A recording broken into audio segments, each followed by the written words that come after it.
Bonjour, mesdames et messieurs. Bienvenue dans ce flash d'information. Le président de la République, Alassane Ouattara, est arrivé hier soir à Sharm el-Sheikh pour prendre part au Forum Africa 2017. Le chef de l'État, dès son arrivée en terre égyptienne, a salué et remercié son homologue égyptien Fattah al-Sisi pour l'organisation de ce forum qui contribuera au renforcement de la coopération sud-sud et au développement des relations économiques et politiques entre l'Égypte et les autres pays du continent africain. La cérémonie d'ouverture du Forum Africa 2017 se tiendra ce vendredi même au centre de conférence de Sharm el-Sheikh. On retrouve Jérôme Kofi Abolin, notre envoyé spécial en Égypte. Le président de la République, Alassane Ouattara, à Sharm el-Sheikh. Il y est arrivé ce jeudi comme prévu aux environs de 18h30, heure locale, soit 16h30 GMT. Le président Ouattara, à l'instar de plusieurs autres chefs d'État et de gouvernement, vient prendre part dans cette cité balnéaire de l'Égypte au Forum Africa 2017.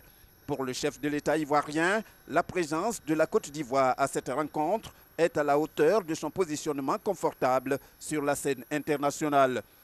Je voudrais saluer et remercier le président Al-Sisi qui nous a invités à ce Forum Africa 2017 qui est important puisque l'Égypte veut essayer de développer davantage les relations entre l'Égypte et les autres pays africains, la coopération sud-sud. Et tout le monde connaît la prospérité et la croissance économique qui se développe maintenant en Côte d'Ivoire. Et par conséquent, c'est un pays important où les investisseurs sont appelés à s'investir, à venir.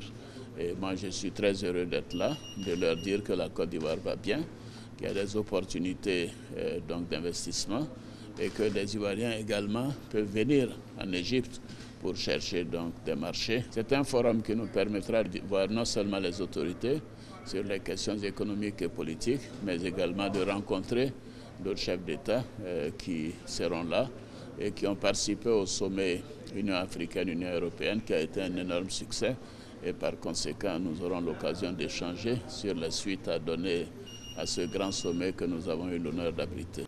Africa 2017, la deuxième rencontre du genre se fixe pour objectif de se donner des moyens en vue de la promotion des activités commerciales ainsi que des investissements aussi bien en Afrique que dans le monde.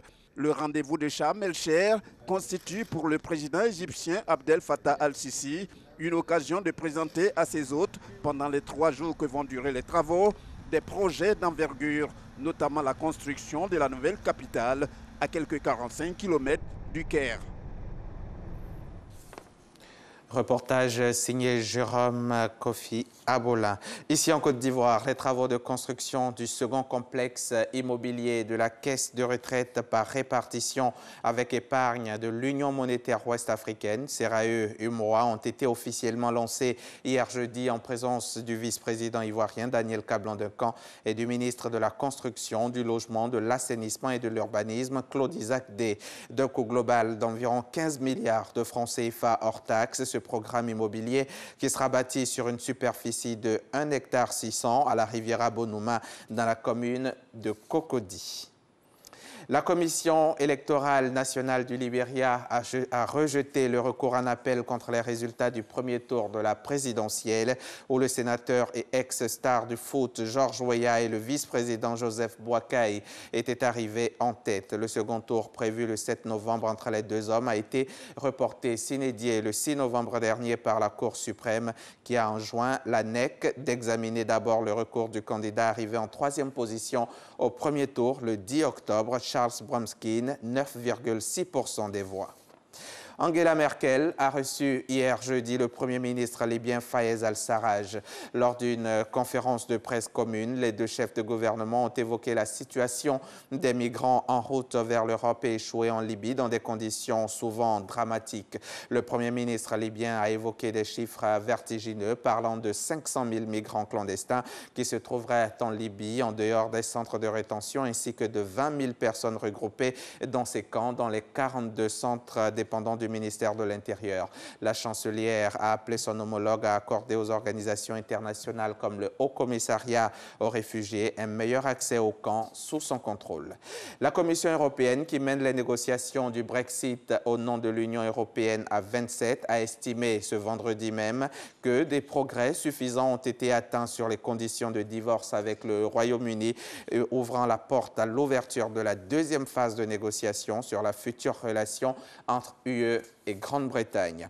Une centaine de blessés sont à déplorer hier jeudi dans des manifestations dans les territoires palestiniens et à Jérusalem. Des milliers de Palestiniens sont descendus dans la rue pour exprimer leur colère après la reconnaissance de Jérusalem comme capitale d'Israël par le président américain. Ce vendredi est aussi une journée sous tension. Elle pourrait donner lieu à des affrontements entre manifestants et forces israéliennes à l'issue de la prière de vendredi, la prière hebdomadaire. Et puis pour refermer ce journal, on disait sa récente élection au poste de sénatrice un rempart aux ennuis judiciaires. En Argentine, la justice a ordonné hier jeudi l'arrestation de l'ex-présidente Cristina Kirchner.